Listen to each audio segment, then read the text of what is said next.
তারুণ্যের ভাবনায় আগামীর বাংলাদেশ, এই স্লোগান নিয়ে কৃষি প্রণোদনা 2024-25 কর্মসূচির আওতায় সমলয় চাষাবাদের ব্লক প্রদর্শনীর জন্য ট্রেতে উৎপাদিত চারা রাইস ট্রান্সপ্লান্টের সাহায্যে রোপণ কার্যক্রমের শুভ উদ্বোধন করা হয়েছে।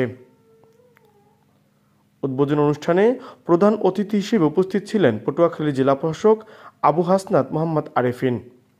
বুধবার বেলা 11টায় পটুয়াখালীর গলাচিপা উপজেলার সদর ইউনিয়নের মুরাদনগর এলাকায় এ অনুষ্ঠানের আয়োজন করা হয়। গলাচিপা উপজেলা নির্বাহী অফিসার মিজানুর রহমানের সভাপতিত্বে অনুষ্ঠানে বিশেষ অতিথি হিসেবে উপস্থিত ছিলেন পটুয়াখালী কৃষি সম্প্রসারণ বিভাগের উপপরিচালক মোহাম্মদ নজরুল ইসলাম। এছাড়া উপস্থিত ছিলেন জেলা প্রশিক্ষণ অফিসার মোহাম্মদ খায়রুল ইসলাম মল্লিক। অনুষ্ঠানে প্রায় 2 শতাধিক স্থানীয় কৃষক কিষানীরা অংশগ্রহণ করেন।